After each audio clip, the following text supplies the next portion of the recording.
नमस्कार मुलांनो, तर आज आपण युष्मत हे तिन्ही लिंगामध्ये सर्वनाम म्हणजे तिन्ही लिंगामध्ये समान असलेले सर्वनाम पाहूया.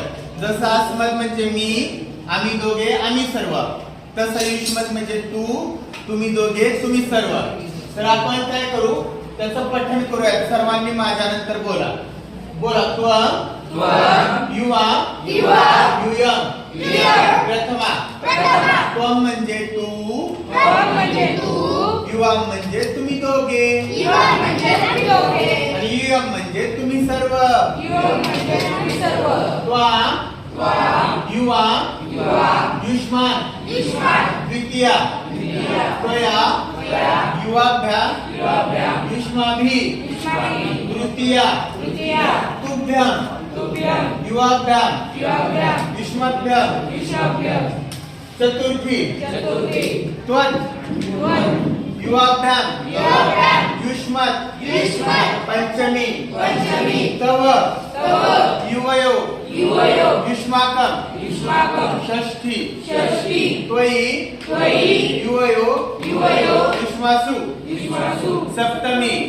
बघा, आता हे जे सर्वनाम आहे आपल्याला वाटतं पठण करण्यासाठी खूप अवघड आहे, परंतु बघा, अहम आवाम वयम प्रथमा, त्वं युवाम युयम प्रथमा, माम आवाम अस्मान द्वितीया, त्वाम युवाम युष्मान द्वितीया.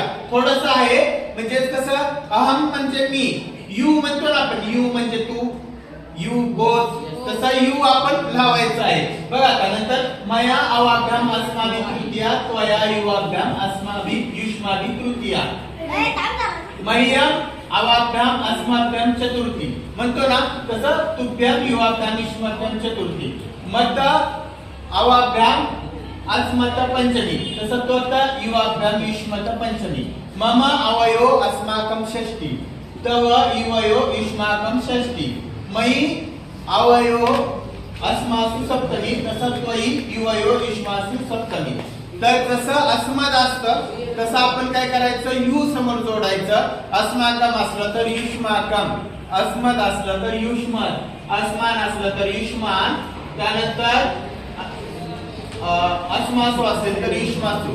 अशा पद्धतीने आपल्याला काय करायचे, अस्माकमचं युष्माकम करायचं आहे. समजलं? ओके. त्वं म्हणजे युवाम म्हणजे आणि युयम म्हणजे त्वं म्हणजे तू, युवाम म्हणजे तुम्ही दोघे, आणि युयम म्हणजे तुम्ही सर्व. धन्यवाद. समजले?